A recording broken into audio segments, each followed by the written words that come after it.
Plaisanterie. Vous êtes jeune, bien portant, robuste. Vous trouverez toujours du travail si vous en avez envie. Mais vous êtes paresseux, gâté, ivrogne. Vous fleurez la vodka comme un cabaret. Vous mentez comme un savetier et êtes pourri jusqu'à la moelle des os. Vous n'êtes bon qu'à mentir et à mendier. Pour que vous daigniez consentir à travailler jamais, il faudrait vous offrir un beau bureau, un bon cœur russe, une place de coulissier où il n'y a rien à faire qu'à toucher de l'argent. Condescendriez-vous à faire un travail physique? Parbleu, vous ne voudriez être ni portier, ni ouvrier d'usine. C'est que vous avez des prétentions. Quelle idée avez-vous, mon Dieu? Fit le mendiant avec un sourire amer. Où en prendre du travail physique? Je suis trop vieux pour faire un commis, parce que dans le commerce, il faut d'abord être apprenti. On ne me prendra pas comme garde-cour, parce que, en qualité d'intellectuel, on ne peut pas me bousculer. Et dans une fabrique, on ne me prendra pas non plus. Il faut savoir un métier, et je n'en connais pas. Plaisanterie. Vous trouverez toujours un prétexte. Voulez-vous fendre du bois? Je ne refuse pas, mais aujourd'hui, les vrais fendeurs de bois eux-mêmes ne gagnent pas leur vie. Tous les paresseux raisonnent comme vous, ils refusent ce qu'on leur propose. Voulez-vous casser du bois chez moi? À vos ordres, je vais en casser. Bon, on va voir ça. Parfait, on va voir.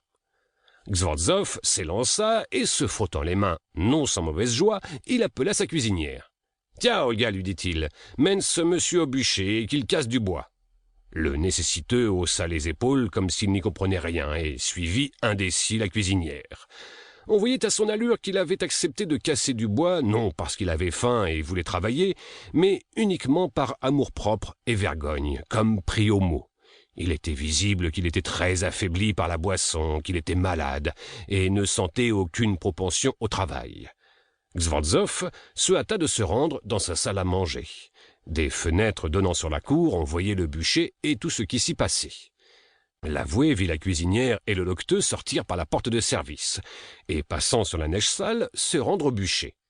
Olga, fâchée, considérait avec méchanceté son compagnon, et écartant les coudes, elle ouvrit le bûcher, faisant claquer la porte avec fureur. « Nous avons probablement empêché la bonne femme de boire son café, pensa Gzvortzov. Quelle vilaine créature !»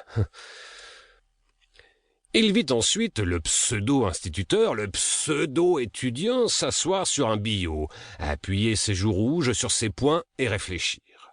La cuisinière jeta la hache à ses pieds, cracha de dépit et, à en juger par son mouvement de lèvres, se mit à grogner. Le loqueteux prit irrésolument une bûche, la plaça entre ses jambes et frappa de la hache mollement. La hache roula et tomba. Le miséreux la reprit, souffla dans ses mains engourdies et se mit à refrapper avec la hache, mais avec tant de prudence qu'il semblait craindre de se frapper le pied ou de se couper les doigts. La bûche roula de nouveau.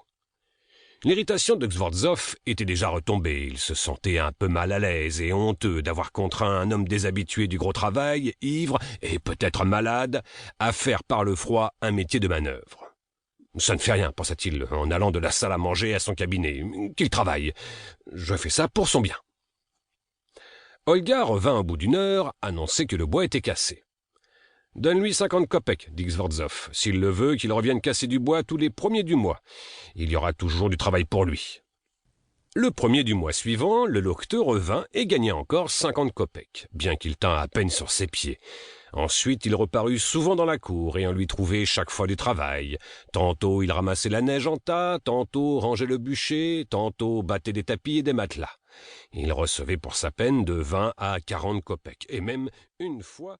Pour continuer à écouter ce livre audio gratuitement, cliquez sur le lien dans la description et vous pourrez l'écouter en entier sans frais grâce à l'essai de 30 jours d'Audible.